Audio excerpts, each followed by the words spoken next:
नमस्कार साथियों। आप लोग अपनी स्क्रीन पर एक पिक्चर देख रहे होंगे और आप देखिए, अगर विवादित लोगों में बात करें तो नाथूराम गौडसे भी उन्हीं में से एक है। क्योंकि आप देखते हैं बहुत सारे लोग इन्हें पसंद भी करते हैं, बहुत सारे लोग इन्हें नापसंद भी करते हैं। और 30 जनवरी 1948 में महात्मा गांधी की गोली मारकर इन्होंने हत्या कर दी थी। इनका पूरा नाम रामचंद्र विनायक गौडसे। इनका जन्म 19 मई 1910 में बॉम्बे प्रेसिडेंसी, ब्रिटिश भारत में हुआ था। वर्तमान में जो महाराष्ट्र है ना, उसी में। और कहते हैं एक समय गांधी जी के बड़े प्रशंसक थे। गांधी जी को अपना एक तरह से आप देखिए कि क्या आदर्श मानते थे नाथूराम गौडसे। कुछ और पिक्चर है, आप देखिए एक और में आप लोग देख रहे हैं। और ये आप देखिए गांधी जी की अंतिम समय की फोटो है।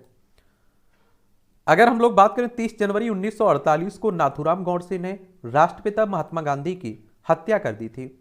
और गांधी जी की हत्या के जुर्म में नाथूराम को 15 नवंबर 1949 को फांसी दे गई थी। और नाथूराम हिंदू राष्ट्रवाद का कट्टर समर्थक था और उसने बहुत ही करीब से गांधी जी की छाती में 3 गोलियां मारी थी, और जिससे राष्ट्रपिता की डेथ हो गई थी, मौत हो गई थी। और देखिए, नाथूराम का जन्म एक ब्राह्मण परिवार में हुआ था और उसने हाई स्कूल की पढ़ाई बीच में छोड़ दी थी और फिर वह स्वतंत्रता संग्राम में शामिल हो गया था। ऐसा दावा किया जाता है कि गौडसे अपने भाइयों के साथ राष्ट्रीय स्वयंसेवक संघ आरएसएस से भी जुड़ा था। अगर देखिए आरएसएस की बात करें तो राष्ट्रीय स्वयंसेवक संघ की बात हो रही है। और इसकी स्थापना अगर आप देखें तो 27 सितंबर 1925 में हुई थी। नागपुर में हेडक्वार्टर देखने को मिलेगा। केबी हेडगेवार, केशव बलिराम हेडगेवार इसके फाउंडर थे। और हिंदू राष्ट्र हिंदुत्व की बात करता है ये संगठन। बाद में उसने हिंदू राष्ट्रीय दल के नाम से अपना संगठन बनाया था और जिसका मकसद स्वतंत्रता के लिए लड़ना था। फिर आप देखिए गौडसे ने अपना खुद का समाचार पत्र भी निकाला था जिसका नाम हिंदू राष्ट्र था और उसकी लेखने में काफी रुचि भी थी और उसके विचार और आर्टिकल कई समाचार पत्रों में छपते थे उस समय। और शुरू में वह महात्मा गांधी का पक्का अनुयायी था। और गांधी जी जब नागरिक अवज्ञा आंदोलन छेड़ा तो उसने न सिर्फ आंदोलन का समर्थन किया बल्कि बढ़ चढ़कर उसमें हिस्सा भी लिया था। बाद में वह गांधी जी के खिलाफ हो गया था और इसके कई कारण भी बताए जाते हैं। और उसके दिमाग में यह बात बैठ गई कि गांधी जी ने अपनी आमरण अनशन नीति में हिंदू हितों का बार बार गला घोटा है। ये आप देखिए महात्मा गांधी पर आरोप भी लगता रहता है। महात्मा गांधी की हत्या क्यों की? तो गांधी जी की हत्या के बारे में बहुत सी थ्योरियां दी जाती हैं और उस पर कई आर्टिकल लिखे गए हैं और कोर्ट की कार्रवाइयों में भी बार बार हत्या का जिक्र भी हुआ। लेकिन हत्या के पीछे असल कारण क्या था उसके बारे में अब तक कुछ ठीक ठीक पता नहीं चल पाया। बहुत सारे लेखकों ने अपने हिसाब से आप देखिए कारण बताने की कोशिश की है, लेकिन हकीकत कारण क्या था उसका पता आज तक भी नहीं चल पाया है। और किस राजनीतिक पार्टी के इशारे पर ऐसा हुआ लिखने के लिए काफी स्याही बर्बाद की गई, लेकिन कोई भी ठोस नतीजे पर नहीं पहुंच सका।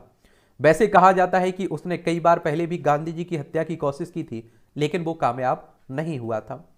30 जनवरी को वह अपने मकसद को पूरा करने में सफल हो गया था। ये 1948 की बात है और कुछ संभावित कारण बताए जाते हैं।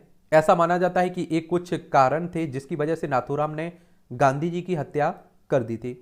उसका मानना था कि गांधी जी देश के विभाजन के लिए जिम्मेदार थे। गांधी जी, आप सभी को मालूम होगा कि पाकिस्तान पहले भारत का हिस्सा हुआ करता था।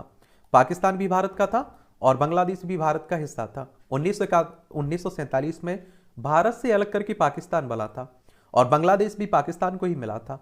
लेकिन आगे चल के 1971 में भारत पाकिस्तान के बीच युद्ध हुआ।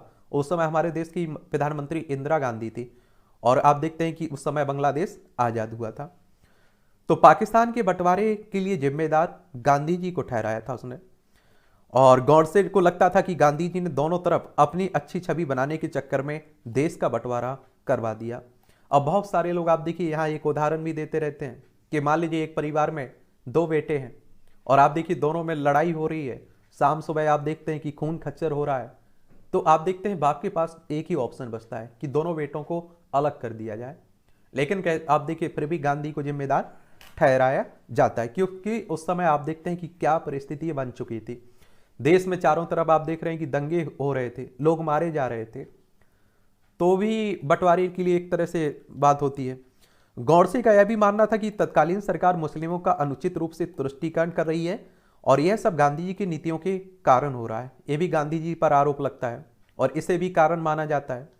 गौडसे उस वक्त बहुत टेंशन में आया जब उसको पता चला कि कश्मीर समस्या के बावजूद जिन्ना ने गांधी जी के पाकिस्तान दौरे की सहमति दी और उसको लगा कि यह सब इसलिए हो रहा है क्योंकि गांधी जी का मुस्लिमों के प्रति कुछ ज्यादा ही दया वाला भाव है और हिंदुओं की भावनाओं की परवाह नहीं है। गौडसे ने खुद गांधी जी के बारे में कहा था कि वह एक साधु हो सकते हैं लेकिन एक राजनीतिज्ञ नहीं।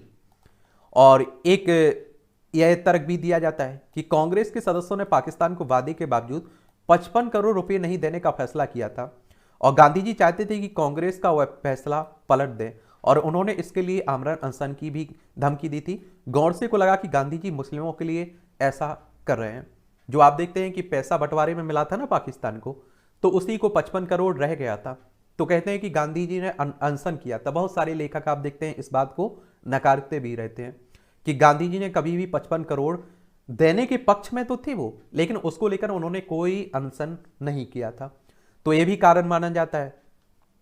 महात्मा गांधी की हत्या के बाद गौडसे को गिरफ्तार किया गया और उस पर मुकदमा भी चला गया। पंजाब हाई कोर्ट में 8 नवंबर 1949 को उसका ट्रायल हुआ और 15 नवंबर 1949 को उसे अंबाला जेल में फांसी की सजा दी गई थी।